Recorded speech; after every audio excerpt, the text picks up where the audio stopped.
ओम शांति। ये बाबा की 6 तारीख की साकार वाणी है। सार है मुरली का। मीठे बच्चे, तुम्हारी यह पढ़ाई सोर्स ऑफ इनकम है। इस पढ़ाई से 21 जन्मों के लिए कमाई का प्रबंध हो जाता है। प्रश्न: मुक्ति धाम में जाना कमाई है या घाटा? तो बाबा ने कहा, भक्तों के लिए यह भी कमाई है, क्योंकि आधा कल्प से शांति शांति मांगते आए हैं। बहुत मेहनत के बाद भी शांति नहीं मिली। अब बाप द्वारा शांति मिलती है, अर्थात मुक्ति धाम में जाते हैं। तो यह भी आधा कल्प की मेहनत का फल हुआ, इसलिए इसे भी कमाई कहेंगे, घाटा नहीं। तुम बच्चे तो जीवन मुक्ति में जाने का पुरुषार्थ करते हो। तुम्हारी बुद्धि में अभी सारे वर्ल्ड की हिस्ट्री ज्योग्राफी नाच रही है। ओम शांति। मीठे मीठे रूहानी बच्चों को रूहानी बाप ने यह तो समझाया कि रूह ही सब कुछ समझती है। इस समय तुम बच्चों को रूहानी दुनिया में बाबा ले जाते हैं। उनको कहा जाता है रूहानी दैवी दुनिया। इसको कहा जाता है जिस्मानी दुनिया, मनुष्यों की दुनिया। बच्चे समझते हैं दैवी दुनिया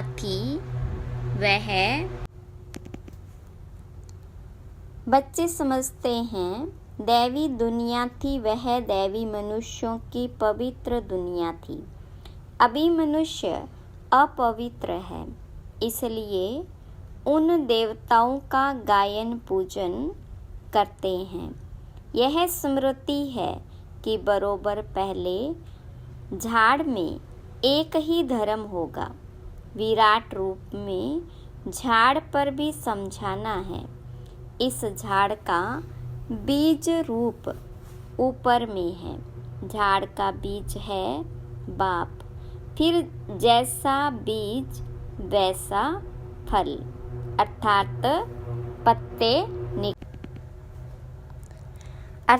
पत्ते निकलते हैं। यह भी वंडर है ना, कितनी छोटी चीज़ कितना फल देती है, कितना उनका रूप बदलता जाता है। इस मनुष्य सृष्टि रूपी झाड़ को कोई नहीं जानता। इसको कहा जाता कल्प वृक्ष। इसका बस गीता में ही वर्णन है। सब जानते हैं गीता ही नंबर 1 धर्म का शास्त्र है। शास्त्र भी नंबरवार तो होते हैं ना। कैसे नंबरवार धर्मों की स्थापना होती है, यह भी सिर्फ तुम ही समझते हो, और कोई में भी यह ज्ञान होता नहीं। तुम्हारी बुद्धि में है। पहले पहले किस धर्म का झाड़ होता है, फिर उनमें और धर्मों की वृद्धि कैसे होती है। इसको कहा जाता है विराट नाटक। बच्चों की बुद्धि में सारा झाड़ है। झाड़ की उत्पत्ति कैसे होती, मुख्य बात है यह। देवी देवताओं का झाड़ अभी नहीं है, और सब टालियाँ खड़ी है। बाकी आदि सनातन देवी देवता धर्म का यह फाउंडेशन है नहीं। यह भी गायन है। एक आदि सनातन देवी देवता धर्म की स्थापना करते हैं, बाकी और सब धर्म विनाश हो जाते। अभी तुम जानते हो कितना छोटा सा दैवी झाड़ होगा, फिर और सब इतने धर्म होंगे ही नहीं। झाड़ पहले छोटा होता है, फिर बड़ा होता जाता है, बढ़ते बढ़ते अभी कितना बड़ा हो गया। इनकी आयु पूरी होती है। इनसे बनेट्री का मिसाल बहुत अच्छा समझाते हैं।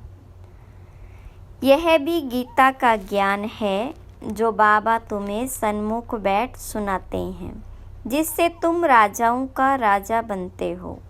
फिर भक्ति मार्ग में यह गीता शास्त्र आदि बनेंगे। यह अनादि ड्रामा बना हुआ है, फिर भी ऐसे ही होगा। फिर जो जो धर्म स्थापन होंगे उनका अपना शास्त्र होगा। सिख धर्म का अपना शास्त्र, क्रिश्चियन और बौद्धियों का अपना शास्त्र होगा।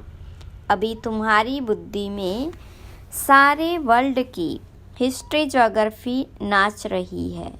बुद्धि ज्ञान डांस कर रही है। तुम सारे झाड़ को जान गए हो। कैसे कैसे धर्म आते हैं, कैसे वृद्धि को पाते हैं। फिर अपना एक धर्म स्थापन होता है, बाकी खलास हो जाते। गाते हैं ना, ज्ञान सूर्य प्रगटा, अभी बिल्कुल अंधियारा है ना। कितने ढेर मनुष्य हैं, फिर यह इतने सब होंगे ही नहीं। इन लक्ष्मी नारायण के राज्य में यह थे नहीं। फिर एक धर्म स्थापन होना ही है। यह नॉलेज बाबा ही आकर सुनाते हैं। तुम बच्चे कमाई के लिए कितनी नॉलेज आकर पढ़ते हो। बाप टीचर बनकर आते हैं तो आधा कल्प तुम्हारी कमाई का प्रबंध हो जाता है। तुम बहुत धनवान बन जाते हो। तुम जानते हो अभी हम पढ़ रहे हैं, यह है अविनाशी ज्ञान रत्नों की पढ़ाई। भक्ति को अविनाशी ज्ञान रत्न नहीं कहेंगे। भक्ति में मनुष्य जो कुछ पढ़ते हैं उनसे घाटा ही होता है, रत्न नहीं बनते। ज्ञान रत्नों का सागर एक बाबा को ही कहा जाता है। बाकी वह है भक्ति। उसमें कोई भी एम ऑब्जेक्ट है नहीं, कमाई है नहीं। कमाई के लिए तो स्कूल में पढ़ते हैं, फिर भक्ति करने के लिए गुरु के पास जाते हैं। कोई जवानी में गुरु करते हैं, कोई बुढ़ापे में गुरु करते हैं, कोई छोटेपन में ही संन्यास ले लेते हैं। कुंभ के मेले पर कितने ढेर आते हैं। सतयुग में तो यह कुछ भी नहीं होगा। तुम बच्चों की स्मृति में सब बातें आ गई है।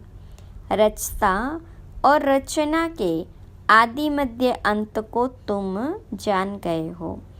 उन्होंने तो कल्प की आयु ही बड़ी कर दी है। ईश्वर सर्वव्यापी कह दिया है। ज्ञान का पता नहीं है।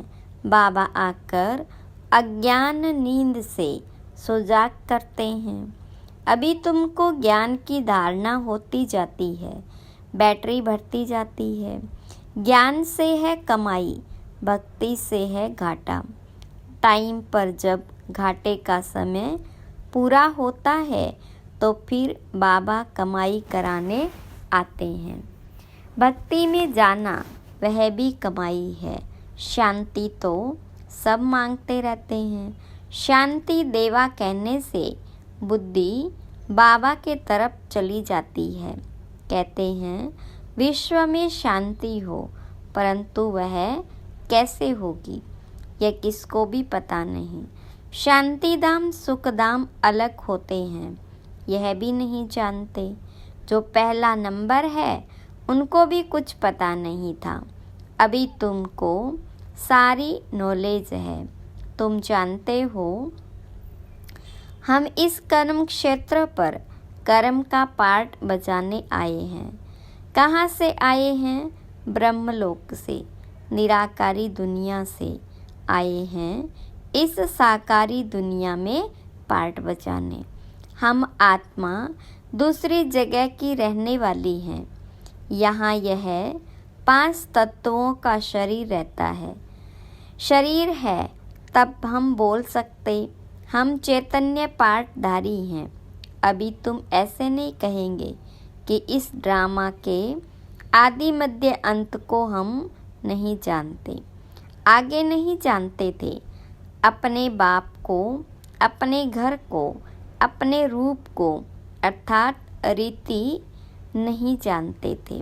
यथार्थ रीति नहीं जानते थे। अभी जानते हैं आत्मा कैसे पार्ट बजाती रहती है। स्मृति आई है, पहले स्मृति नहीं थी। तुम जानते हो सच्चा बाबा ही सच सुनाते हैं, जिससे हम सचखंड के मालिक बन जाते हैं। सच के ऊपर भी सुख मनी में है। सत्य कहा जाता है सचखंड को। देवताएं सब सच बोलने वाले होते हैं। सच सिखलाने वाला है बाबा। उनकी महिमा देखो कितनी है। गाई हुई महिमा तुमको काम में आती है। शिव बाबा की महिमा करते हैं। वही झाड़ के आदि मध्य अंत को जानते हैं। सच बाबा सुनाते हैं तो तुम बच्चे सच्चे बन जाते हो। सचखंड भी बन जाता है। भारत सचखंड था। नंबर 1 ऊंच से ऊंच तीर्थ भी यह है, क्योंकि सर्व की सद्गति करने वाला बाप भारत में ही आते हैं। एक धर्म की स्थापना होती है, बाकी सबका विनाश हो जाता। बाबा ने समझाया सूक्ष्म वतन में कुछ है नहीं, यह सब साक्षात्कार होते हैं। भक्ति मार्ग में भी साक्षात्कार होता है। साक्षात्कार नहीं होता तो इतने मंदिर आदि कैसे बनते, पूजा क्यों होती। साक्षात्कार करते हैं, फील करते हैं, यह चैतन्य थे। बाबा समझाते भक्ति मार्ग में जो कुछ मंदिर आदि बनते हैं, जो तुमने सुना देखा है, वह सब रिपीट होगा। चक्कर फिरता ही रहता है। ज्ञान और भक्ति का खेल बना हुआ है। हमेशा कहते हैं ज्ञान, भक्ति, वैराग्य, परंतु डिटेल कुछ नहीं जानते। बाबा बैठ समझाते हैं ज्ञान है दिन, भक्ति है रात, वैराग्य है रात का, फिर दिन होता है, भक्ति में है दुख, इसलिए उसका वैराग्य। सुख का तो वैराग्य नहीं कहेंगे। संन्यास आदि भी दुख के कारण लेते हैं। समझते हैं पवित्रता में सुख है, इसलिए स्त्री को त्याग चले जाते हैं। आजकल तो धनवान भी बन गए हैं, क्योंकि संपत्ति बिगड़ तो सुख मिल न सके।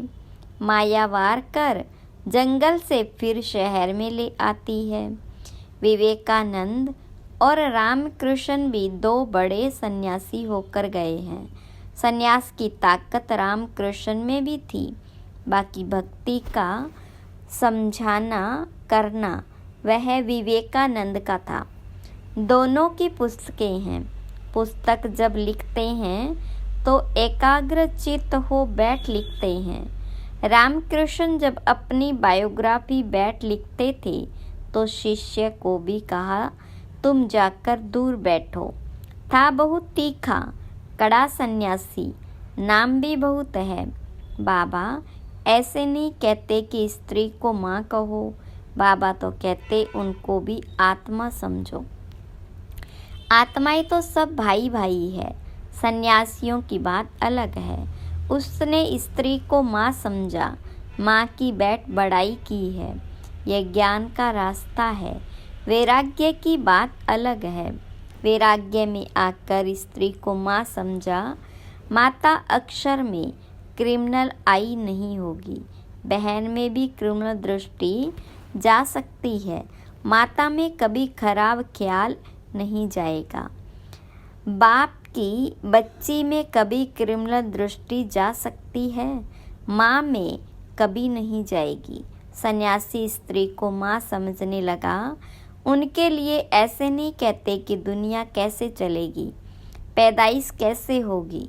वह तो एक को वैराग्य आया, माँ कह दिया। उनकी महिमा देखो कितनी।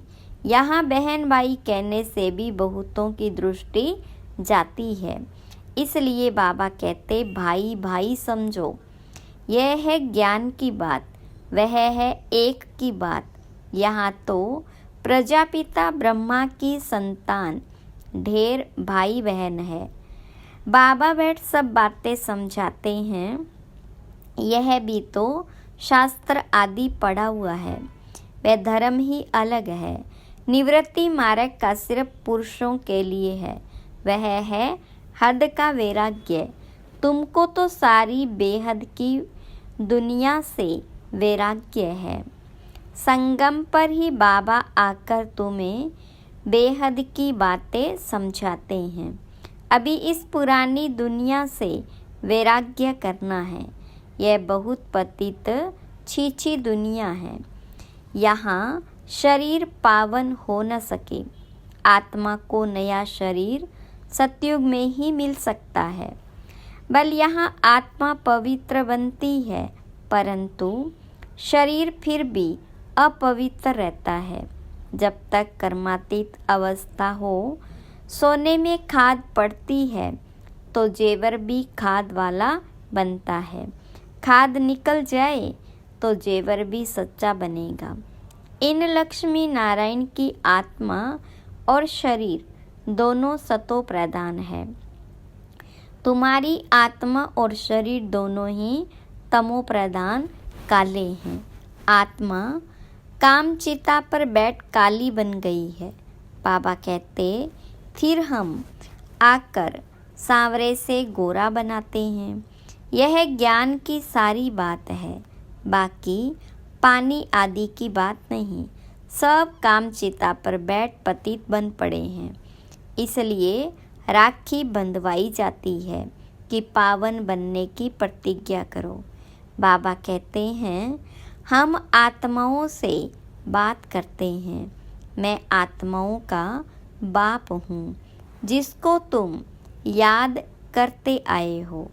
बाबा आओ, हमको सुख धाम में ले चलो, दुख हरो। कलयुग में होते हैं अपार दुख। बाबा समझाते तुम काम चिता पर बैठ काले तमो प्रधान हो गए हो। अब मैं आया हूँ काम चिता से उतार ज्ञान चिता पर बिठाने के लिए। अब पवित्र बन स्वर्ग में चलना है। बाबा को याद करना है। बाबा कशिश करते हैं। बाबा के पास युगल आते हैं। एक को कशिश होती है, दूसरे को नहीं होती। पुरुष ने फट से कह दिया हम इस अंतिम जन्म में पवित्र रहेंगे, कामचेता पर नहीं चढ़ेंगे। ऐसे नहीं कि निश्चय हो गया। निश्चय अगर होता तो बेहद बाप को पत्र लिखते, कनेक्शन में रहते। सुना है पवित्र रहते हैं, अपने धंधे आदि में ही मस्त रहते हैं। बाबा की याद ही कहाँ है। ऐसे बाप को तो बहुत याद करना चाहिए। स्त्री पुरुष का आपस में कितना प्यार होता है, पति को कितना याद करती है। बेहद के बाप को तो सबसे जास्ती याद करना चाहिए। गायन भी है ना, प्यार करो चाहे ठुकराओ, हम हाथ कभी नहीं छोड़ेंगे। ऐसे नहीं यहाँ आकर रहना है। वह तो फिर संन्यास हो गया, घर बार छोड़ा, यहाँ आकर रहे। तुमको तो कहा जाता है गृहस्थ व्यवहार में रहते पवित्र बनो।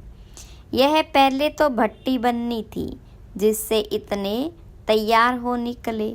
उनका भी बहुत अच्छा वृत्तांत है, जो बाबा का बनकर अंदर यानी यज्ञ में रह करके रूहानी सर्विस नहीं करते, वह जाकर दास दासियाँ बनते हैं।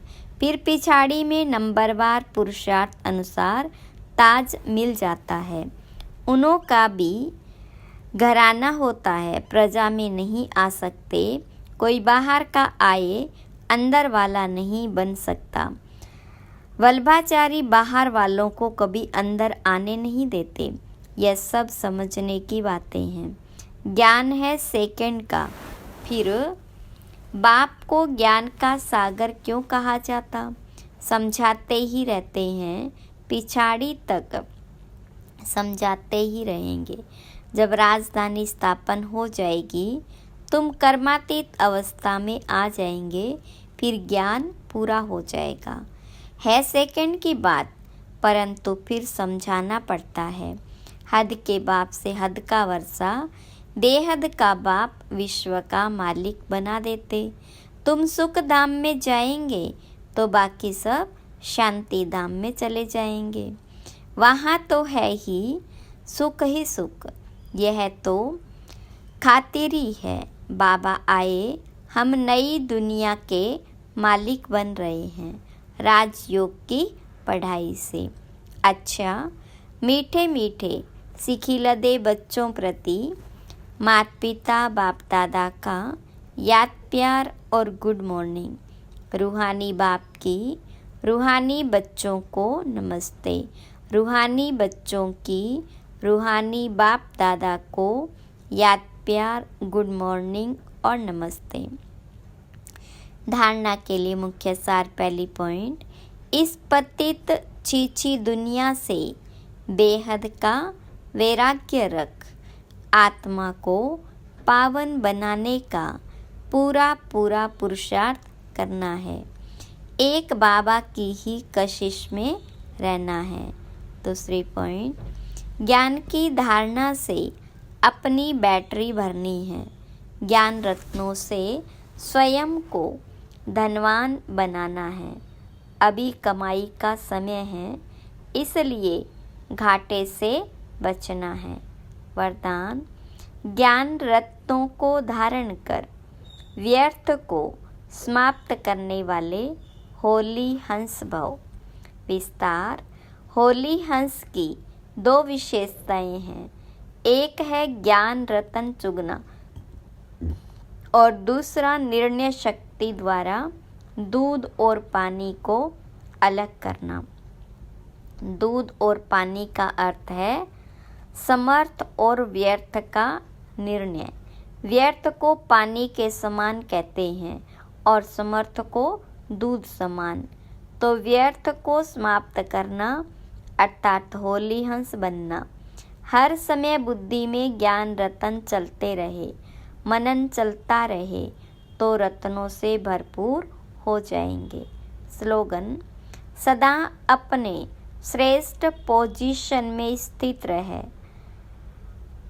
अपोजिशन को समाप्त करने वाले ही विजयी आत्मा है।